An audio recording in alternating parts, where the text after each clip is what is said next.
Madali lang ang pag-harvest nito mga ka-greeners sapagkat malambot yung stem ng lettuce. So, pwede na yung kuko nyo, yung panggamit nyo na pag-harvest.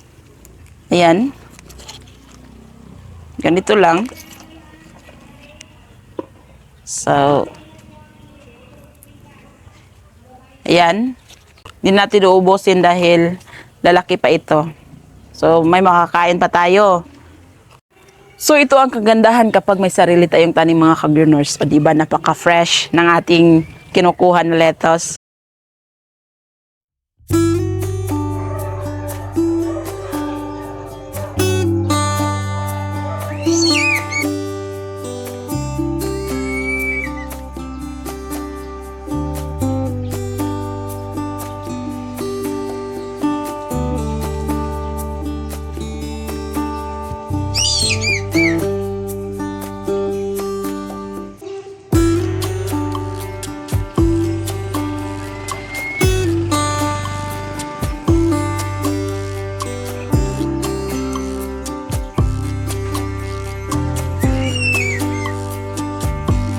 Hi mga ka-greeners, magandang hapon. So nandito tayo sa ating munting garden at papakita ko sa inyo ang estado ng ating munting garden at yung nasa ating likuran, yung ating lettuce. So ngayon, mangunguha tayo ng lettuce sapagkat may handaan dahil grumaduate yung pinsan ng aking asawa. Kaya panlaban ang lettuce sa matatabang lechon. Kaya, congratulations sa lahat ng graduate ngayon. It is not the end but it's the beginning of your journey. Kaya, laban lang mga kaibigan.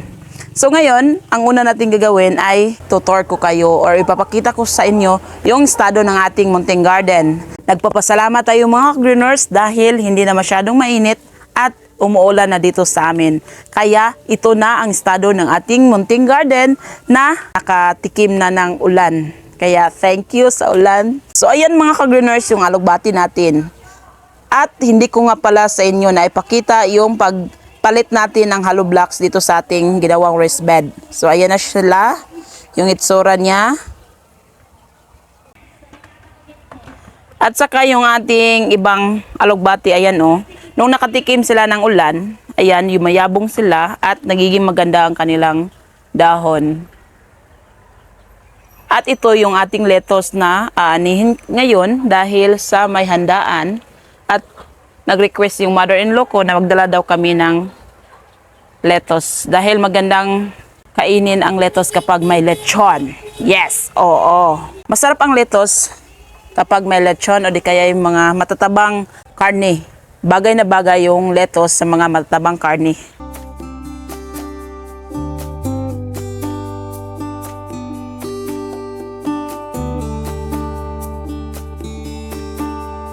So dito, mapapansin nyo yung ating pichay na nanamlay dahil hindi na diliga ng aking anak kaninang umaga, nakaligtaan niya. Tumatamlay sila dahil sa init kanina. Medyo malakas yung init kanina. Dahil sa pangit na yung ating mga pichay, bala kong palitan na ito. Palitan sila at bala kong ilagay yung ating mga lettuce. Pero hindi pa ako nakapagsimula na magpunla. Kaya dito steady muna sila. So yung mga pak choy natin ay inilipat ko nga pala dito mga ka-greeners. So dito ko inilipat mga ka-greeners yung mga pak choy natin. Ayan, inihilira ko dyan. So medyo maingay mga ka-greeners dahil may nagpa-practice. Dahil bukas ay gagraduate yung mga mag-aaral ng grade 10. So moving up bukas kaya medyo maingay. At saka yung ating pit bottles, yung dati natin nilagyan o tinamna ng pichay, hindi nagiging successful yung mga pichay. Kung kaya in-standby o itinamba ko dyan muna dahil pagtamnan pa natin yan. At ito yung ating mga okra. So kanina, nakapag-harvest ako ng isang bunga at ito ang itsura nila no nakatikim sila ng ulan. Maging yung ating mga tanglad ay inilipat ko dito. Ayan, sa gilid ko inihilera. At yung ating malunggay, dahil sa sobrang lakas ng hangin ng isang araw, ayun, medyo natumba siya, kaya may tali yan. At itong yung ating mga ubas na tinrim ko or pinoprone ko, ayan, yung mga dahon niya ay nagiging maganda dahil nakatikim sila ng cow manure. Nung nilagyan ko sila ng cow manure at saka nakatikim din sila sa ulan. So medyo maganda yung kanilang dahon. At dito sa itaas mga ka-greeners, yung mga pichay natin na iba ay hinarvest ko na. Hindi nagiging maganda yung tubo ng pichay ko ngayon. Pero nakapag-harvest na ako nito mga ka-greeners. Kaya lang medyo pangit yung mga dahon ng ibang pichay natin. Gaya nito, ayan oh. So, balak ko lang na palitan sila. Yung lettuce na siguro yung ating ilalagay dito. Tapos, ayun, yung lettuce natin. So, ganito yung itsura ng ating garden. Yung ating loya mga ka-greeners, ito nga pala sila. Kung naalala nyo, ayan. So, ayan sila. At meron tayong okra dito na direkta kung itinanim sa lupa. Ang ganda ng kanyang tubo mga ka-greeners, ang taba. Ayan o. So kapag sasabay-sabay sila mamumunga mga ka-greeners, talagang masarap yan. At simulan na natin mga ka-greeners yung pag-harvest ng ating lettuce dahil medyo hapon na. At kailangan pa naming umuwi sa bukid. So ito lang yung mga lettuce na nabuhay ko sa ngayon. Yan. Kahit paano ay na-enjoy tayo dito dahil kahit kaunti lang sila yung natumubo o nabubuhay ay nakatikim na tayo sa ating dalawang variety na lettuce. Simulan na natin mga ka-greeners yung pag-harvest. So, madali lang ang pag-harvest nito mga ka-greeners sapagkat malambot yung stem ng lettuce. So, pwede na yung kuko nyo, yung panggamit nyo na pag-harvest.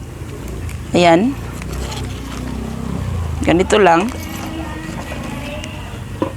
So, ayan, hindi natin uubusin dahil lalaki pa ito. So, may makakain pa tayo.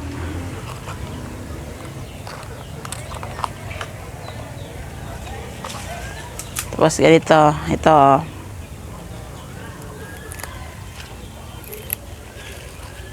Sarap nito mga ka-greeners. Excited akong ipares ito sa lechon. Dahil minsan lang magkaroon ng handaan na may lechon, kaya kahit paano ay tamis. Ay, ganda. So ito ang kagandahan kapag may sarili tayong tanim mga ka-greeners. O diba, napaka-fresh ng ating kinukuha na lettuce. So gusto ko talaga na magkaroon pa ng maraming variety ng lettuce. Kaya lang, hindi ko pa makikita sa mga Agrivet supply yung mga lettuce na gusto ko. Kasi nung bumalik ako ng Agrivet, na ubos na daw yung variety ng Lolo Bionda. Correction ng mga ka-greeners, nung sinabi ko noon na Lolo Biondo, hindi pala Lolo Biondo yon, Lolo Bionda. Ito ay, so bali dalawa yung tinanim ko, nakalimutan ko sa Green Rapids at saka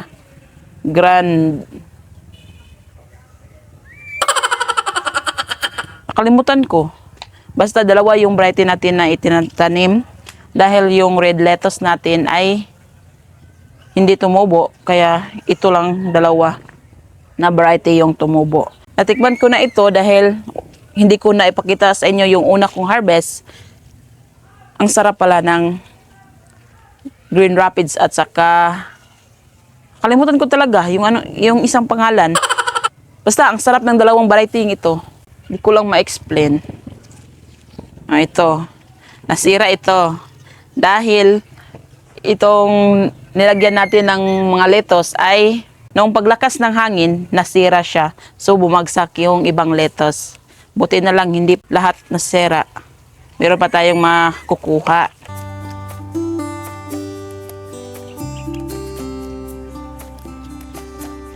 So ito mga nasisira. Kukunin natin ito pero hindi ito makakain dahil sira na siya. So kailangan natin itong ilagay sa mga compost natin.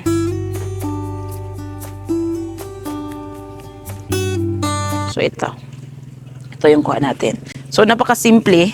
kapag sa mga pit bottles, sa mga self-watering natin sila itinatanim dahil hindi na tayo mababahala kapag napag-iwanan natin sila dahil kapag mayroon lang itong laman na tubig ay hindi sila mauuhaw dahil may sarili silang napagkukunan ng tubig. So, balak kong ganito na lang yung pagtaniman nila. Yung iba, pwede naman sa mga pots at mas gusto ko ganito.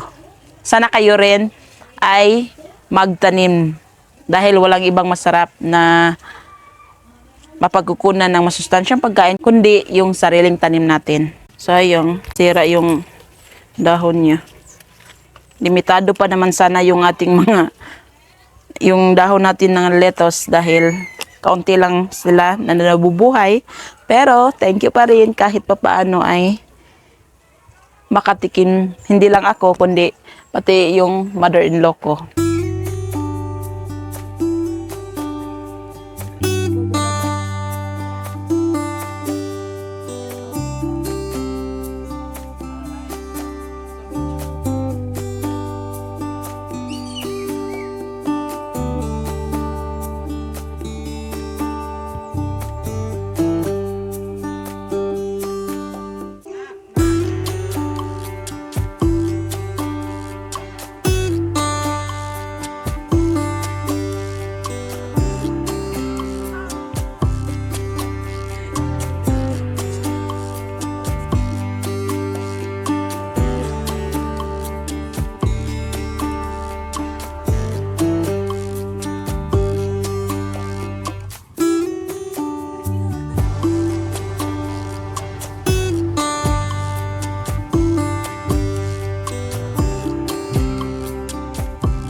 Sa aking likuran mga ka-greeners, ayan, yung pichay, medyo maliit. Kaya, marami tayong plano mga ka-greeners na gusto natin. Lettuce na lang yung itatanim at saka pak choy dahil hindi ko talaga mas success yung pagtatanim ng pichay.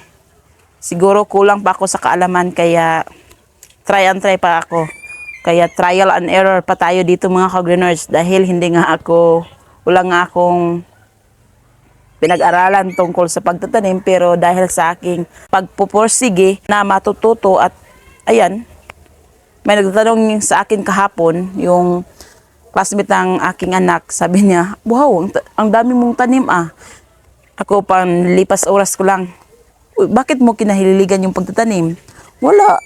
Para makapag-save at saka para makakain ng preskong pagkain na natural lamang yung ginagamit. Kaya napabilib siya. Kaya thank you sa inyong lahat mga ka-greeners dahil sa inyo ay mas gusto ko pang matuto sa pagtatanim. Dahil ginawa ko ang pag-vlog tungkol sa pagtatanim dahil gusto kong i-document yung aking pagtatanim o yung journey ng aking pagtatanim. Kaya maraming salamat sa inyo mga ka-greeners dahil sa inyo ay gusto ko pang isama kayo sa journey natin sa pagtatanim. Kaya thank you so much. Don't forget to like, comment, and subscribe. Nung na-trim natin mga ka-greeners yung ating mga kakwate, ayan, ang bilis lang na tumubo. Ang bilis lang niya magkaroon ng panibagong dahon. At ang resulta ng mga tanim na nasa ilalim, ayan, yung ating basil nagiging maganda yung dahon niya. Dahil wala nang insektong dumapo sa kanya na galing sa mga kakwati. So ayan yung mga tanim na dito sa ilalim ng kakwati. Yung lemonsito natin o kalamansi, nagiging payatot siya dahil hindi ko na lagyan kaagad siya ng organic na pampataba. At saka yung ating malunggay, ayan oh. Ayan. So medyo mataas na. Ayan. May dalawang papaya na. At saka may mga bulaklak pa. So pagdating ng araw, makakain na naman tayo ng preskong papaya. So yung orchids ko, mga ka-greeners, hindi pa nagbibigay ng bulaklak. At ang kagandahan ng luya, mga ka-greeners, dati akala ko namatay yung luya dahil sa nung napansin nyo January to April, yung taas ng init, ayan, noon wala yan, hindi pa siya tumubo. Pero nung nakatingin siya ng ulan, ayan, may tumubo na panibagong dahon ng luya. So yan ang kagandahan ng luya. So ito pa yung ibang nating luya. So medyo madami yung luya natin. Dahil nga sa mahal ng presyo ng luya, kaya madami tayong itinatanim.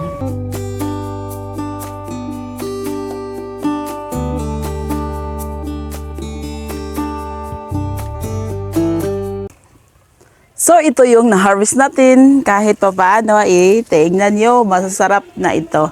So sana ay may masisiyahan yung aking mother-in-law at saka yung tiyahin ng aking asawa sa dala kong lettuce. Kahit pa paano, yes, may enjoy na tayo dito. Thank you for watching. God bless and happy gardening mga ka-greeners. Bye!